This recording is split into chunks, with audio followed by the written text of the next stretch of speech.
Okay, so our next hero for tonight is the Ramchal, Rav Moshe Chaim Lutzato. Okay, he passed away in 1744. Okay, that's almost 300 years ago, 280 years ago, and he was an amazing personality. He lived in Italy, among other places. We'll get to. He had a very difficult life. It's actually crazy. His life. He was totally unappreciated. We're going to see soon that, like, for the majority of his life, I mean, his life also was pretty young. He died at 39. But for the majority of his life, he was looked at as an evil person, and he had to keep on running away because people were saying that he is the enemy, that he is friends with the dark side, friends with the bad guys. So the Ramchal. So a little bit of biography. He was a student of Rav Yeshaya Basan in Italy. He was born in a place called Padua in Italy, and he was a genius. He was a child prodigy. He knew the entire Gemara when he was like 14 years old. He started learning Kabbalah when he was very young, and then his Rav Yeshaya Basan, he left him, and so he said, "Okay, I'm going to have to go figure out life." So he started. He went to medical school. Okay. At the same time, he was into writing. He was into writing, and he started writing poems. Started writing plays, and he was a playwright. He was like very, very, very, very unique.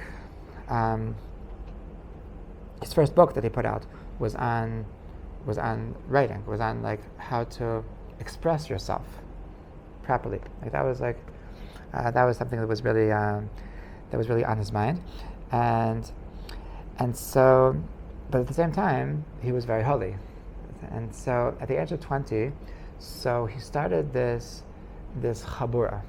Okay, they call this chabura the Mevakshei Hashem, and he took this chabura from the medical students in the University of Padua, and they saw in him that this 20-year-old genius, that he was teaching them Kabbalah and mystical things in a way that they had never heard before, and they were just completely blown away from these new ideas. And it was very charismatic and very it was a revolution. He was able to bring these guys together. So he made this chabura, and so he became the head of chabura, and it was very successful. Now, what happened was that at some point during this chabura, so he became so holy that he had a maggid that started teaching him secrets. Okay, what's a maggid? This soul, this angel. Like, it's not really clear who it was. That this maggid would come and teach him Torah. Okay, and he mentioned, and he would tell, and he mentioned these Torahs. He teaches these new revelations. He would tell them to his students, and they were obviously all for it, and they were like amazed by his Torahs. And so he actually started writing this thing called Zohar Sheni, Zohar Tinyana, that like based on these teachings from this Maggid. And so one of his students, so he was writing to one of his friends, I think his name was Mordechai Yafa. He was telling him that I'm studying with this amazing guy, Ramchal. He's so holy, he's so pious, and he has this Maggid, and he has this spirit that's teaching him Torah, and that he shares it with us, and it's so awesome. And he says, so this guy goes to he says like, "You sure it's okay?" Like he starts telling his friends, until it gets to this big zealous guy named Moshe Chagiz. There's a street named after Moshe Chagiz next to Davidka. I passed that. I It's actually where Rav Gamliel Rabinovich actually lives on Rehov Moshe Chagiz. And so the Moshe Chagiz was actually he was Yerushalmi. He was actually comes from Yerushalayim, but he was in Europe. What was he doing in Europe? He was fighting the Shabtian movement. Okay, what's the Shabtian movement? The Shabtai Tzvi was the Mashiach Sheker, and he claimed to be Mashiach, and eventually he was a loser. Eventually he converted to Islam. Okay, so at that point they knew that he was not the real thing. But the anything that sounded like basically, what was the difference between? What was the thing about Shabtai Tzvi, that there had always been a difference between philosophical Kabbalah and practical Kabbalah. So anything that had to do with practical Kabbalah that was like considered to be Shabtian. And so anything like whenever if you're talking about philosophy, that's one thing. But if you're talking about like that a soul is coming to me and teaching me secrets, that's too spooky already. And so he was very concerned that what's his name, the Ramchal was actually a Shabtian. Okay, so he made a big fuss. Rav Moshe Chagiz made a big fuss, and he spoke to his rabbi. He spoke to Rabbi Shai Basan. Rabbi Shai Basan said, "No, don't worry. I know Moshe Chaim. He's awesome. He's holy. He's not Shabtian. Don't worry about it." Parenthetically, in the letters between Ramchal and his Rebbe, when they were discussing this, it comes out that actually the Ramchal was reading Shabtian writings. But he said, it's okay, because I know what I'm doing, and I can take the good and discard the bad. But he actually was into that. Okay, what's his name himself? Apparently that the Ramchal looked at the Shabtai Tzvi himself not as an evil person, but as a mentally ill person, perhaps, as a person that just like strayed not because he's wanted to be evil, but actually that there was some element of kedusha in his rise to power, so to speak. Okay, so interestingly, when he was the head of the Chabura, one of the things that Moshe Chagiz had against Ramchal was that you're not 40 and that you're not married. So he thought to himself, well, I'm not going to wait till I'm 40. He actually died at 39, so good thing he didn't. But maybe I should get married. So they started looking. They started calling the Shadchanim, and apparently they I don't know if it's really that he actually told the Shadchanim that he only wants to marry somebody named Tzipora, but he actually married a girl named Tzipora. Okay. What's very interesting about that is that when they had this chabura of Mevakshei Hashem, so this was a very messianic chabura. That one of the things about the chabura was that in order to become a member of the chabura, they had, for example, they had the takanas that they wanted to have non-stop learning. They wanted to bring Mashiach through their learning, and everybody to join the chabura had to take a pledge that every single thing that I'm doing, I'm not just doing for myself, but rather I'm doing for the entire Jewish people, and I'm doing for the Shechina HaKadosha to connect Kutchabrichu, Ushchinte, and I want everything that I'm doing, every holy thing I'm doing, I'm not just thinking about myself, I'm thinking about the tikkun of all the spiritual realms, and this was like, he was doing yichudim. He was constantly doing yichudim, trying to bring Mashiach through these spiritual things. And he writes in one place that like every 15 seconds I try to do a yichud.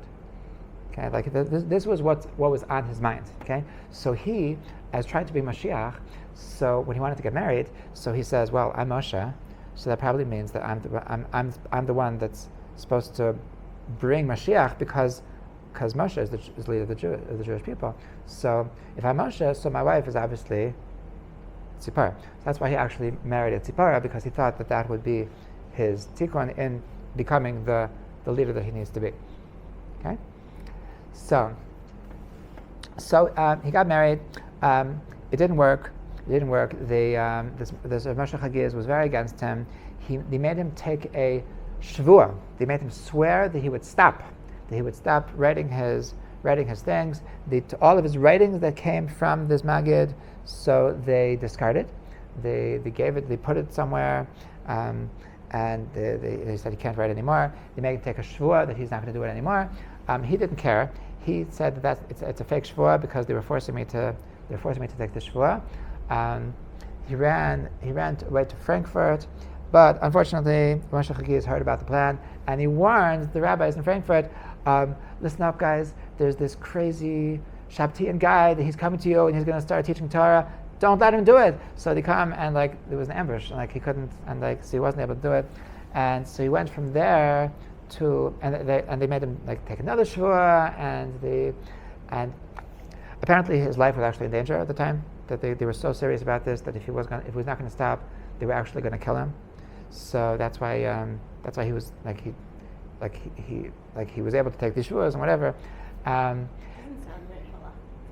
What? Wanted to kill him? No, absolutely not. So from there he went to Amsterdam. Amsterdam is where he had his good couple of years of quiet. Okay, and that's where he wrote Mesilas Yesharim. That's where he wrote Derech Hashem, and it's really for that he's known. Okay, interestingly, that he made such an impact on the Jewish people in so many different areas that in mussar, so he was, the Mesilas Yesharim is considered the father of mussar books.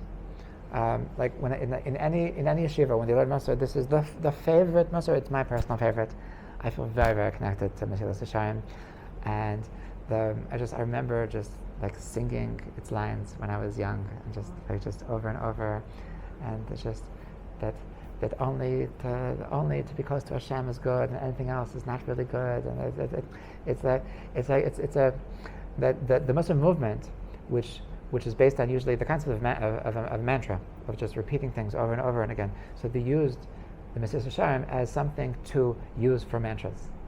Okay, and it was a huge success. The Vilna Gaon, who is known for his succinctness in writing, so he said that except for one chapter, that until the 12th chapter of the Bir Protei HaNekiyos, so there isn't an extra word in the entire sefer. He understood that this was the most perfect sefer that could possibly exist. Basically, Mesilas Yesharim is a guide to perfection. That actually, if you read the introduction, really it's a guide to divine inspiration. It's a guide to, if you want to have Ruach HaKodesh. Would you like Ruach HaKodesh? No. No. Doesn't Ruach HaKodesh mean you can see the future? Not the future. No, you can see the present. Oh. Maybe You'll know what I should be doing right now, or what you should be doing right now, or where your husband is, or what job you should be doing, or I smiled because you smiled. So the having Ruach HaKodesh is awesome. I have this dilemma every Rosh Hashanah, because in Rosh Hashanah, so it says in the Machzorim, you know what I'm talking about? It says in the Machzorim that when the Chazan says the word Ayeh in Kedusha, Ayeh Mekom Kvodo, so it says when the Chazan comes to the word Ayeh, then you can ask for one of three things. You can either ask for tremendous wealth, or for righteous children, or for Ruach HaKodesh. So I only ask for righteous children, but right. So you still have time to only. No, you can still ask for righteous children on the right time, but sometimes I think, it's true. It would be nice to have Ruach HaKodesh. So this is the guide to. So that's the short way. The long way to get Ruach HaKodesh is to follow Mesilas Yesharim. Okay, the Mesilas Yesharim is a guide to Ruach HaKodesh. First, you have to be very careful about your life, not to be blind, and next you have to constant checks and balances. Then Zrizus, and then you have to be very excited about life. Then you have Nikiyos. Nikiyos is about perfecting yourself, and then about Prishus, then Chasidus. Then it's a Torah and level upon level, holiness upon holiness upon holiness, like until at the end of your journey, then you get to Ruach HaKodesh. Okay, so this is it's really a self-help book to Ruach HaKodesh. So that's a tremendous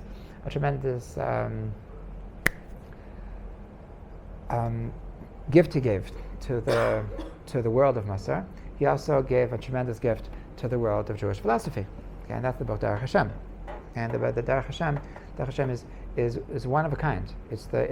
If you want to know about like what happens after we die, what's going to happen when Mashiach comes, how exactly does God work with us? Why do bad things happen to good people? Is there such a thing as demons? Is there such a thing as ghosts? Is there such a thing as reincarnations? And all the cool stuff you always. Why did God create the world? What do we know about God? Like all the interesting things that I teach Derech Hashem. I'm a big fan of Derech Hashem. And what does Ramchal say? Why he should create the world? you'll have to come and learn it. Okay, so this is the book on Jewish philosophy. Okay, this is the mainstream opinions of Jewish philosophies. All the Derech Hashem is extremely accepted. So he is like the mainstream in Mussar, in self-improvement. Okay, Mussar means self-improvement. Mussar means like an important part of Torah is self-improvement. Number 2, Jewish philosophy. Okay, he is the last say in Jewish philosophy. And number 3, this is less across the board, but he had tremendous contributions to the limud of Kabbalah, the study of Kabbalah. And he had a very unique approach to Kabbalah that in some places that they learn, in some places they don't learn. It says that the Vilna Gaon, when he got the Ramchal's book about Kabbalah called Adar B'Mara, he said that this is I've never seen such a thing in my life. I want to meet this person. I'll walk to Padua. He saw in the first page that it was printed in Padua. That I don't care. I'll walk by foot for a month to get to Padua. I need to meet this man. He's so holy. The Vilna Gaon is saying that this man is the Vilna Gaon. Just for perspective, the Vilna Gaon was the one that he was so careful about his time that one day before Yom Kippur, he was crying because he couldn't account for 3 minutes of his year. Okay, that's how careful he was not to waste his time, and yet it would be so meaningful for him to meet the Ramchal that he would walk by foot for a month to meet the Ramchal. Okay, but he told them that unfortunately he had passed away 20 years earlier, so he couldn't. They overlapped for 20 years, but they never actually met. And so his thing on Kabbalah was that basically everything on Kabbalah is mashal. Everything in Kabbalah is a metaphor. Like that in Kabbalah they talk about God, they talk about divinity in different kinds of terms, different kinds of body parts, different kinds of. The metaphors are just a way of trying to understand like what God is, like his energies, his personality, so to speak. And so before the Ramchal, there was this understanding that the nimshal, the thing that the metaphor is meant to explain, is something that you can't talk about. It's God. So, like, it's just the only way to understand what it's talking about is just like, if you're holy enough, then one day you'll get it. But like, there's no way to. There's nothing that we're actually supposed to understand about life through learning Kabbalah. When you're learning about Kabbalah, you learn about something which is completely detached from life, and just if you're holy enough, you'll get it. That was the approach until him. The Ramchal brought a new kind of approach to understanding Kabbalah, and that is that just like Hashem has these sefirot, so our soul also has sefirot, and through the understanding of Kabbalah, that besides the nimshal of understanding about divinity, about understanding about God, there's also a nimshal on us, down in our lives, to understand our own souls. And a lot of what he wrote was how to make Kabbalah practical, how to make Kabbalah something that we can now understand the energies that we deal with based on the secrets of Kabbalah, and that is a matter of dispute. Like the Sephardi, like he was Ashkenazi, the Sephardi tradition of Kabbalah is very against this, and they were less into it. Yeah. kind of sounds like Chassidus. Yes. Basically, the Ramchal is laying the foundation for what Chassidus was trying to do. Okay. So at the end of his life, he decided that it's time to come to Israel, and he settled in Akko, and we have his Beis Medrash in Akko. And unfortunately, only 2 years later, so he passed away in a plague, and he's buried in Tveria. Okay, so if you have time tomorrow,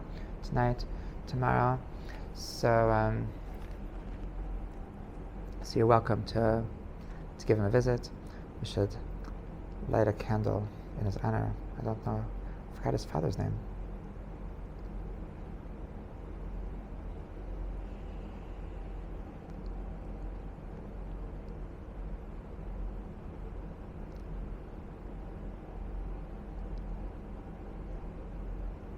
Do we know what his father's name was? Moshe Chaim? Well, it doesn't even say on his gravestone what his father's name is.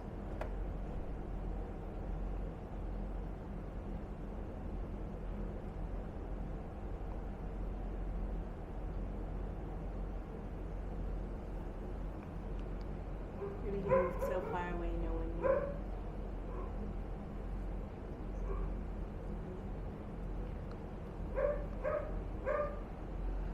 Okay, so